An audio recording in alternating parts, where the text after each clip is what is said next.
Hey, and welcome to my channel. I'm Rick. This is 65 by 65. This is hike number 7 in the series, and this time I'm in the Seminole State Forest doing the hike on the Florida Trail between the Bear Pond Trailhead and basically the Cassia Trailhead, although they've rerouted the Florida Trail sort of to cross SR 44, State Road 44, a little bit north and east of the Cassia Trailhead. But I think I'm going to try to cover both the Cassia Trailhead and the State Road 44 crossover point. So thanks for watching, and I hope you enjoyed the video. Alright, I'm at the Bear Pond Trailhead right here. Bear Pond's over there by the parking lot. Here's the entrance to the trail here. So let's get going. Start, run for the woods.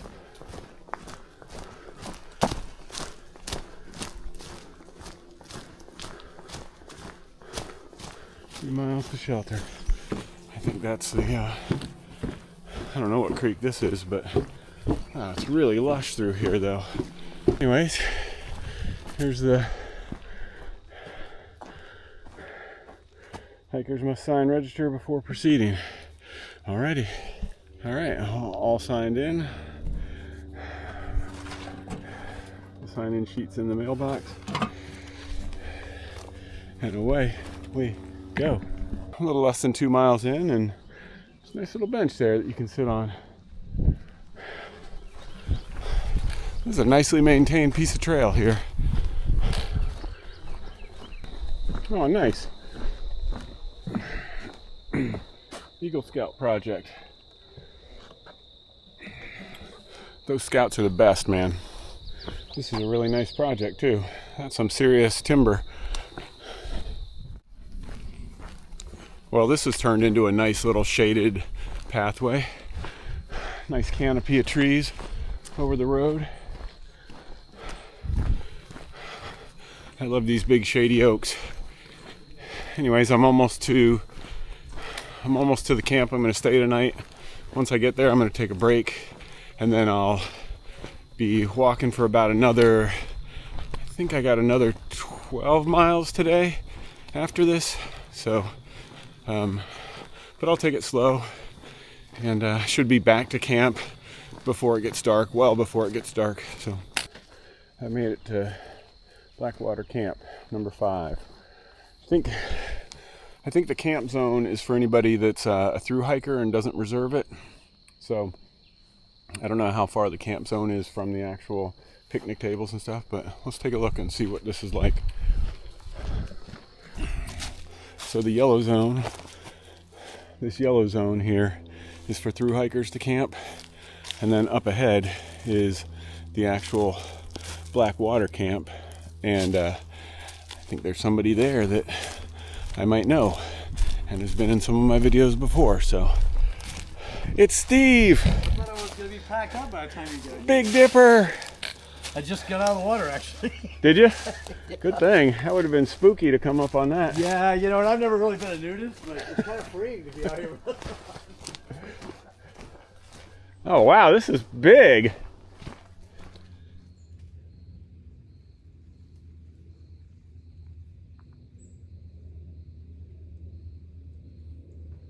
All right, back on the trail.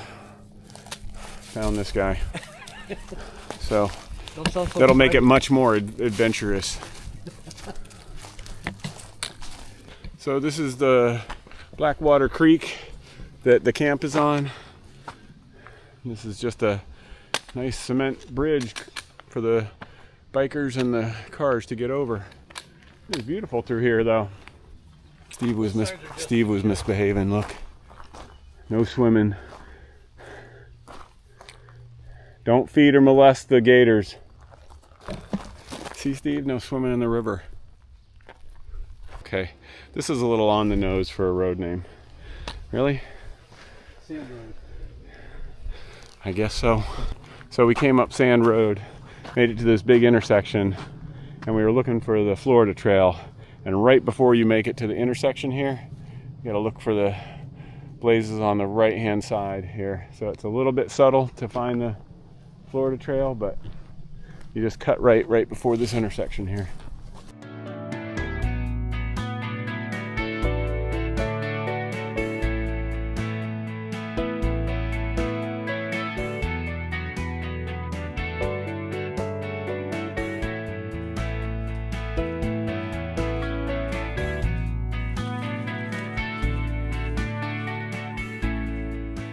We're doing a lot up and down here, looking for the Shark Tooth Springs, and we think it's right around here somewhere. Might be down in there. So we found the spring water.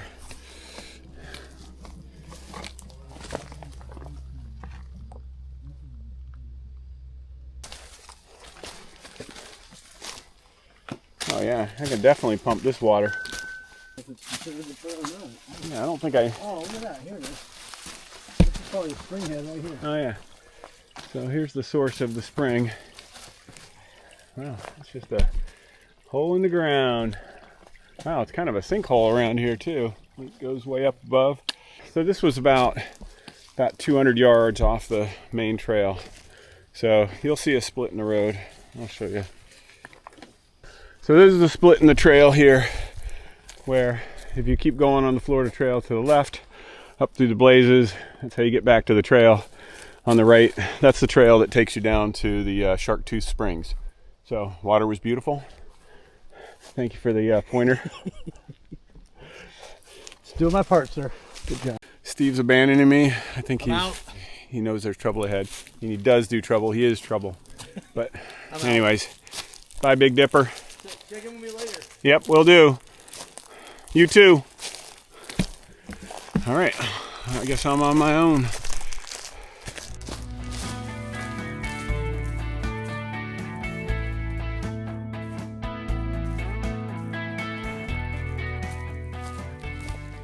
Old Florida jungle here with the water, which is actually pretty clean looking water. Big jungly canopy over there. Very cool. I'm at the fork here where I can go to the right and stay on the new Florida Trail, or I can go on the left, which is where the old Florida Trail was. And I'm going to stay on the new Florida Trail, take it to State Road 44 or Highway 44, and then I'm going to loop around and come back on the Cassia Trail.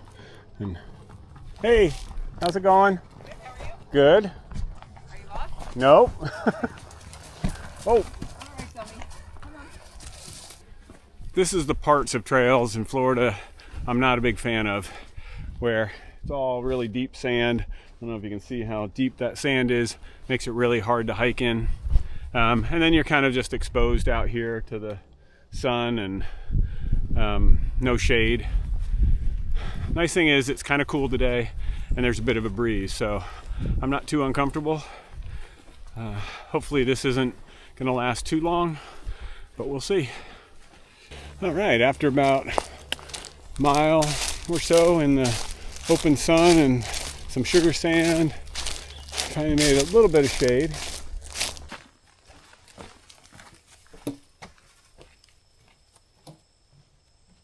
Trail's getting harder and harder to see. All these ferns are growing rapidly. There we go. Got to keep your eyes open for the blazes. Some of them are pretty faded too.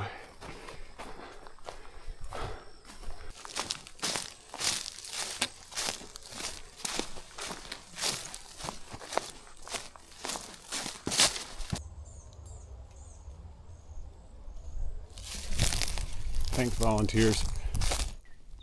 Came out of the woods there. Now I'm at this big area where you can see it's well tracked by vehicles.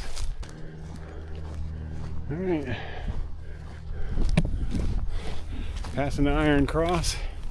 I think I'm taking a jog to the right here pretty soon. After a little bit more sugar sand trail walking, looks like I'm getting ready to get back off the road and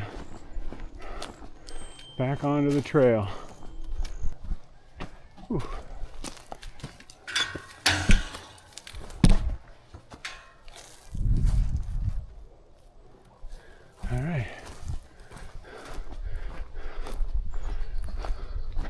So it looks like they've left a little section between the fences that you can still hike, even though this is somebody's land, I'm guessing.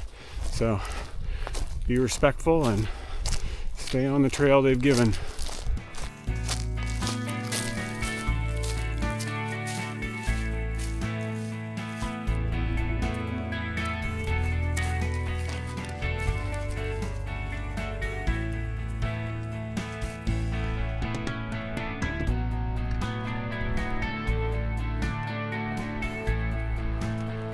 This must be State Road 44.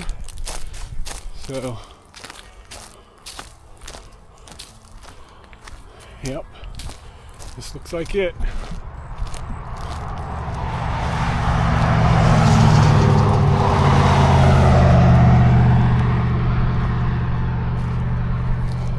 So if you want to continue on the Florida Trail, you head eastbound, east and north, cross over State Road 44 and keep heading northbound. But what I'm going to do is I'm going to head west and slightly southbound to the Cassia Trailhead, which is where the old Florida Trail used to go through, and then you'd walk up State Road 44 here. So I'm going to head west and catch the Cassia Trailhead, then take the Cassia Loop back to the Florida Trail southbound and head to camp tonight. You gotta climb that hill right there. Nice thing is, it's a breeze coming down the street right in my face. It feels great.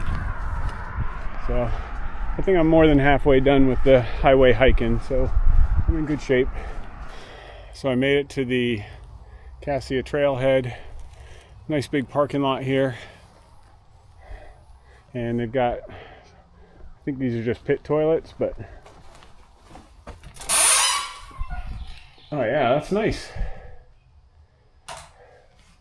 So that's well maintained.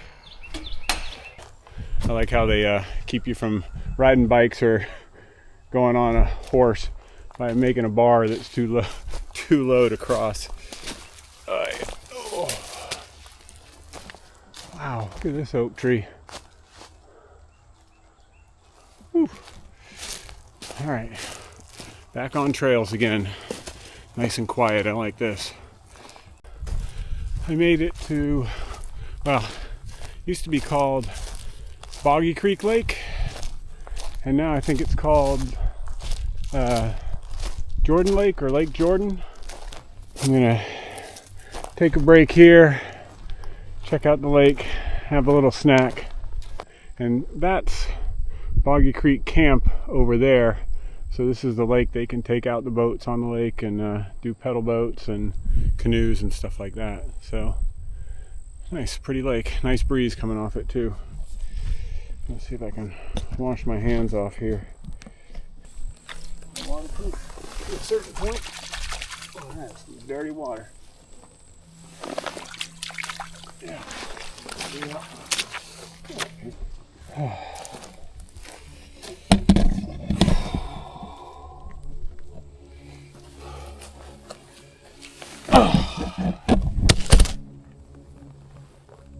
Alright, I had a nice lunch here by Boggy Creek Lake, aka Lake Jordan.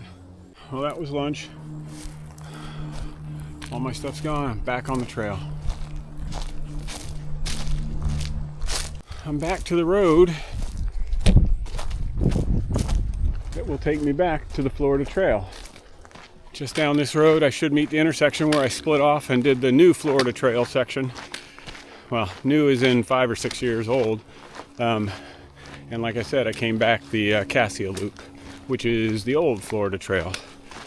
I've got about 14 miles in, just under 14 miles in, and I think it's a 16-mile loop I was doing today, so shouldn't be that much longer before I'm back to camp. And I'm going to stop at that Shark Tooth Spring, get some water, maybe cool off my feet. Be nice. Oh yeah, this looks like the trail. All right, so this is where I split this morning and went on the new section of the Florida Trail.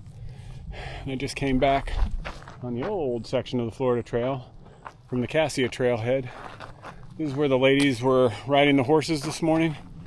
So just gotta head back down Palatka Road, and should be wrapped up pretty early today. Oh yeah. Back out of the heat and into the shaded tunnel. Oh, I love the shaded tunnel. This is where the Florida Trail breaks off of the road, and this is where you can go find Shark Tooth Spring. So just a little bit down this trail, there's a branch off to the left. If you're heading southbound, it's off to the left. If you're heading northbound, obviously it's off to the right. But I'll show you when I get there. All right, so after you start seeing a bunch of these fence areas, I think the spring is down that way, so they're trying to keep you on the path. But just past these fences, I think, is where the junction is.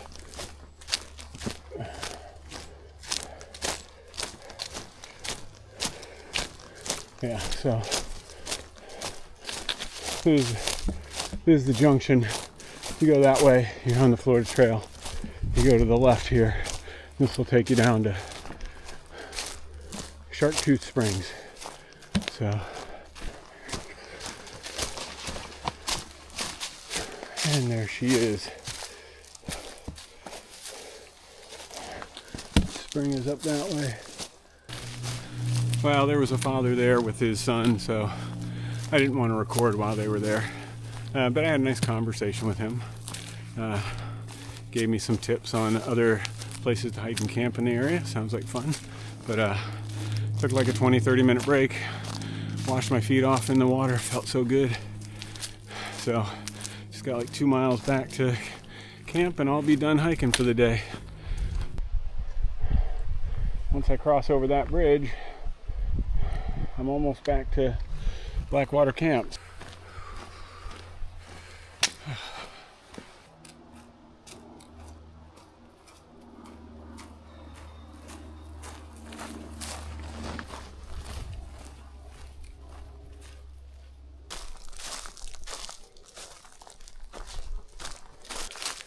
Reservations required.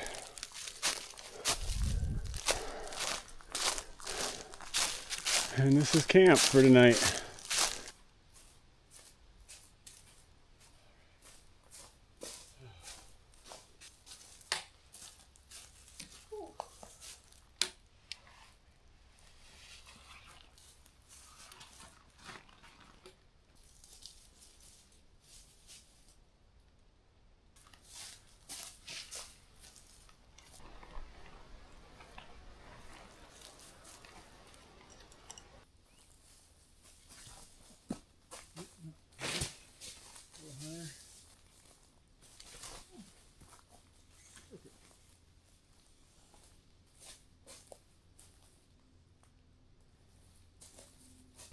Well, that was easier than I thought.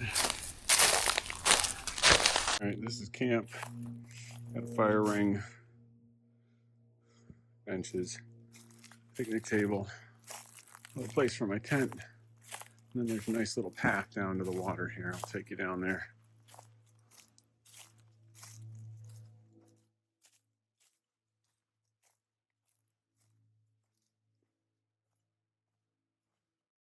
I wanted to take a look at the water that Steve was swimming in earlier. He's called Big Dipper because he likes to swim, but I was worried there might be gators in there. And sure enough.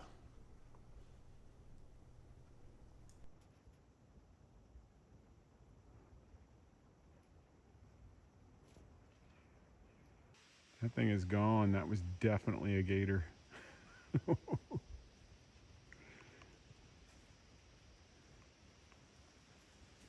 And tonight, it's Mountain House chicken tikka masala. So what I did was I made little marks on my spoon so I can put it into the cup and measure out to 12 ounces. I can't see the little dashes inside the can, especially when it gets darker. I like this little spoon thing, kind of. It's 2 pieces, so I get a fork and a spoon. It packs down small, but still gives me the long handle. So I have a nice long handle. The only thing I don't like is that it kind of can get food in this stuff, so you gotta wash it a little better. But it's pretty good other than that. Stir it up.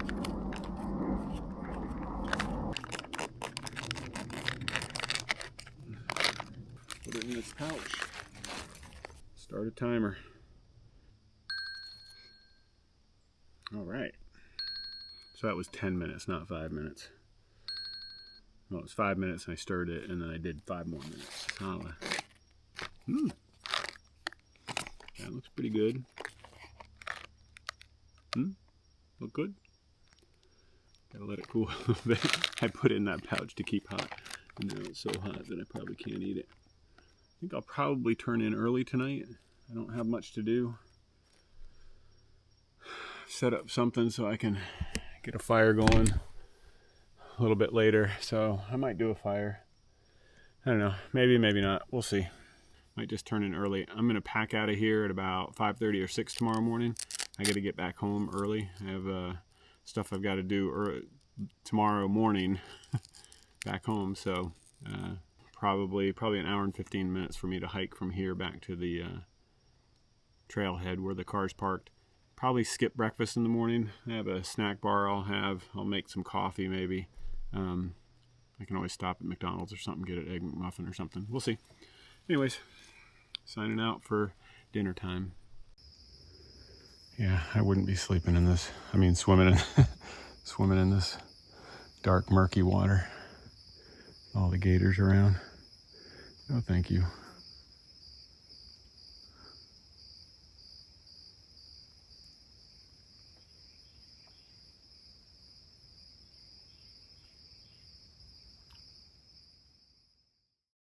Unfortunately, this is where this backpacking video ends. Right after filming this, I packed up and went to bed, and at about 2:30 in the morning, I heard this noise. Great, now I got 2 of them.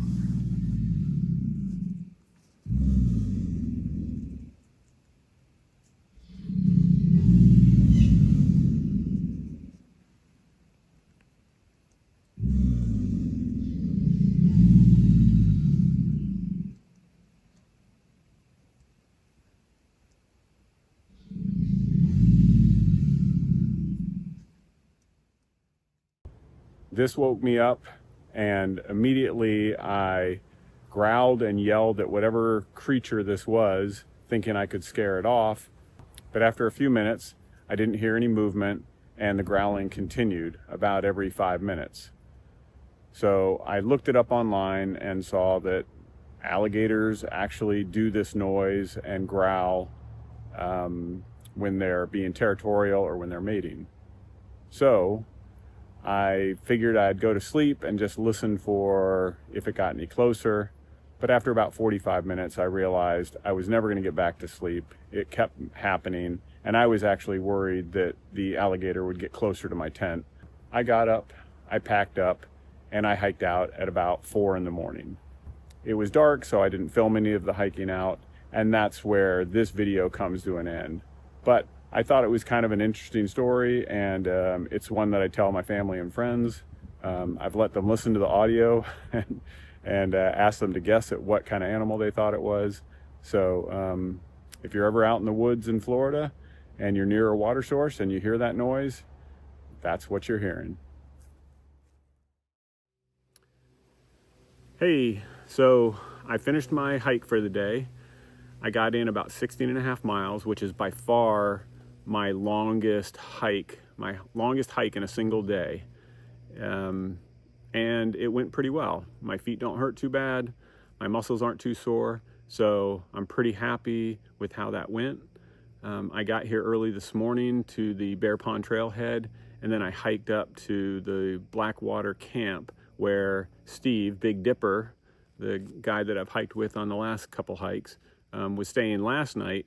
I met him here this morning at about 10 o'clock, and then we hiked together for about 2 hours, and then he turned around and headed home, and I finished the loop that I had planned to do. So I'm back in the Blackwater camp right now. It was a great day. I know I'd said that I wasn't planning to do any more hikes this year because the weather was probably going to be too warm, but I saw the forecast for this weekend and it was going to be in the 70s during the day and the low 50s at night. Perfect backpacking weather. So I booked this campsite and planned this trip. So I'm actually getting in one bonus trip. This is my 7th backpacking video for the season. So I'm past 10% the way to my 65 backpacking trips before I turn 65. I've got about 6 years to do that, and I've got to get about 11 or 12 hikes in each year to meet that goal. So I got 7 this year. I'm pretty happy with that. I plan to do maybe 2 more during the summer, but it would be up north in North Carolina or Tennessee. I think I've got a group of friends that we're going to do a 1-week section hike of the Appalachian Trail in late summer, maybe September. So that should be fun. And then I hope to sneak 1 more hike in before that to somewhere in Tennessee, maybe, or maybe Georgia or somewhere like that. We'll see. But if I can get those 2 in, and then when November, December rolls around this year in Florida, I should be able to get a few more hikes in and get to my goal of 11 or 12 this year alone, which would be great. So the other thing I wanted to talk about that I haven't brought up in my previous couple of videos is that I've upgraded some of my equipment, and I just wanted to touch on what I've upgraded and what the benefits were. So the first thing I upgraded was my backpack. I had a low pro sort of photo sport backpack. So it was designed to carry backpacking equipment, but also photo equipment. It was really good at carrying heavy loads, but I didn't need to carry that heavy a load, and the backpack itself was pretty heavy, about 5 pounds, I think it was. So I got a Z-Packs Arc Haul Ultra 70, I believe that's what it is. I'll put the name of it here if not, but it's a great backpack. It's only like 19 or 20 ounces, something insane like that. So I'm saving 2 or 3 pounds over my last backpack. I got it somewhat customized. I got some pockets on the shoulder straps and a few pouches on the belt for putting snacks and some electronics, and a water holster on the strap. I'm really happy with it. It holds everything I need. Super light, very comfortable. Haven't had any issues with it. So I'm super happy with that. The other piece of equipment that I updated or upgraded was my tent. I had an REI Half Dome 2 SL Plus. So it's the Half Dome 2, but a little bit extra long because I'm 6'3". I need a little more bathtub length than most of the tents have. So I upgraded to a Z-Packs Offset Duo. And the reason I went with the Offset Duo is because it has a longer bathtub floor for somebody my height. Works great. And again, super light. It's, I think, again, somewhere around 19 to 21 ounces. Maybe 22, 23 with all stakes and everything in, compared to my last tent. Again, it's probably 2 or 3 pounds lighter. So just in those 2 items alone, I've shaved 5 to 6 pounds off my pack weight, off my base pack weight, and it's been noticeably a noticeable improvement in comfort and ability to do a 16.5 mile hike without too much fatigue. So I'm really happy with that. In fact, that's it right over there. That's my Offset Duo. I've gotten pretty good to set it up. This is, I think, the 4th backpacking trip that I've used it on. Yeah, I think so. Might be the 3rd. Might be the fourth trip for my backpack and my 3rd trip with the Offset Duo tent. So very happy with it. Other than that, most of the rest of my stuff is the same. I did buy an MSR like one of these water pumps. So it's kind of heavy, but it hooks onto a Nalgene bottle, so I don't have to carry like a Sawyer squeeze with the squeeze pouch. Still much heavier than that setup. But in Florida, the problem is we have most of the water is the problem is in Florida, most of the water has a lot of tannins in it, and it's mostly runoff from agricultural fields. So I wanted something that was better at filtering out some of the tannins and filtering out some of the chemicals. And because the pump has a charcoal component to it, it helps to filter out some of those chemicals. And it's noticeable how well it works. So it's a little heavy. I don't think I would take it anywhere that had good, clean water that you could put through a Sawyer squeeze without the extra taste and the chemicals. So it'll probably be used mostly for my Florida hikes, but I'm really happy with it. Works well. And yeah, it cost me an extra maybe 8 ounces over a Sawyer squeeze and a like a CNOC squeeze pouch, but works pretty well. I'm pretty happy with it. I think that's about all that I've upgraded over the last 3 or 4 hikes. So I've really kind of dialed in my kit now. I'm pretty happy with it.